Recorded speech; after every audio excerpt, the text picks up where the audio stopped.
नमस्कार शेतकरी मित्रांनो, तुमच्या सर्वांचं आपल्या शेतकरी मित्र या यूट्यूब चॅनलवर स्वागत करतो। मित्रांनो, शेतकरी कर्जमाफीचा परदेशी समितीचा अहवाल अखेर मुख्यमंत्र्यांकडे सादर। काय असणार नियम आणि नवीन अटी आणि काय असणार शिफारशी, सविस्तर माहिती आपण या व्हिडिओच्या माध्यमातून जाणून घेणार आहोत। त्यामुळे शेतकरी मित्रांनो, तुम्ही आपल्या या व्हिडिओला पूर्ण बघा आणि आपल्या शेतकरी मित्र या यूट्यूब चॅनलला अजूनही सबस्क्राईब केलं नसेल तर मित्रांनो सबस्क्राईब करायला विसरू नका, कारण तुम्हाला रोज असेच महत्त्वपूर्ण व्हिडिओज आपल्या या चॅनलच्या माध्यमातून पाहायला मिळणार आहेत।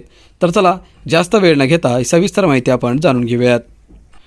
मित्रांनो, राज्यातील शेतकऱ्यांच्या कर्जमाफीबाबत महत्त्वाची माहिती समोर आली असून कर्जमाफीसाठी गठीत करण्यात आलेल्या समितीने आपला अहवाल सरकारला सादर केला आहे।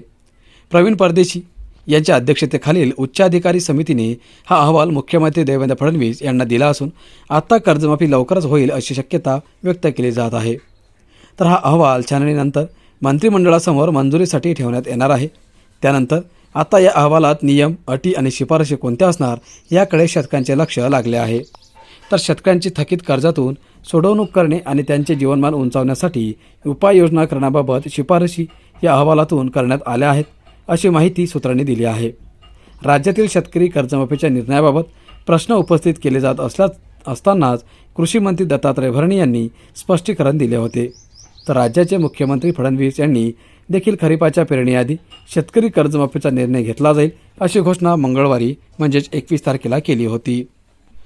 यावेळी फडणवीस यांनी सरकारकडून जी समिती गठीत करण्यात आली होती त्या समितीने अहवाल दिलेला आहे। खरीप हंगाम सुरू होण्याआधी कर्जमाफी प्रत्यक्षात अस्तित्वात आणणार आहोत, पण जे लोक प्रामाणिकपणे कर्ज भरतात त्यांचेही नुकसान होऊ नये म्हणून त्यांनाही मदत केली जाईल असे म्हटले होते। ते राहुरी येथील प्रचारसभेत बोलत होते। अर्थसंकल्पीय अधिवेशनात मुख्यमंत्री फडणवीस यांनी पुण्यश्लोक अहिल्यादेवी होळकर शेतकरी कर्जमाफी योजनेची घोषणा केली होती। त्यानुसार 30 सप्टेंबरपर्यंत थकीत असलेले 2 लाख रुपयांपर्यंतचे कृषी कर्ज माफ करण्यात येणार आहे। तसेच जे शेतकरी नियमितपणे कर्जाची परतफेड करतात त्यांना 50,000 रुपयांचे प्रोत्साहनपर अनुदान देण्यात येणार आहे। या योजनेसाठी राज्याच्या तिजोरीवर सुमारे 35,000 कोटी रुपयांचा भार पडण्याची शक्यता व्यक्त केली जात आहे। दरम्यान शेती क्षेत्रात आणि शेतकऱ्यांच्या जीवनात आमूलाग्र बदल घडून शेतकऱ्यांची थकीत कर्जाच्या विळख्यातून कायमस्वरूपी सोडवणूक करण्यासाठी उपाययोजनांची आवश्यकता आहे। त्या दृष्टीने सरकारला अभ्यासपूर्व शिफारशी सादर करण्यासाठी मुख्यमंत्र्यांचे प्रमुख आर्थिक सल्लागार तथा मुख्य कार्यकारी अधिकारी यांच्या अध्यक्षतेखाली उच्चाधिकारी समिती गठीत करण्यात आली होती। या समितीची मुदत एप्रिल अखेरपर्यंत होती। आता समितीने त्यांचा अहवाल सादर केला आहे। यामुळे कर्जमाफीच्या पुढील निर्णय प्रक्रियेला गती मिळणार आहे। या समितीत महसूल, वित्त, कृषी, जलसंपदा, सहकार, पणन माहिती तंत्रज्ञान, पशुसंवर्धन व दुग्ध व्यवसाय, कृषी आयुक्त, महाआयटीचे व्यवस्थापकीय संचालक, राज्य सहकारी बँकेचे अध्यक्ष आणि बँक ऑफ महाराष्ट्राचे अध्यक्ष यांचा समावेश करण्यात आला होता। तर या समितीने जिल्हा मध्यवर्ती सहकारी बँका आणि राष्ट्रीयकृत बँकांकडून माहिती गोळा केली होती।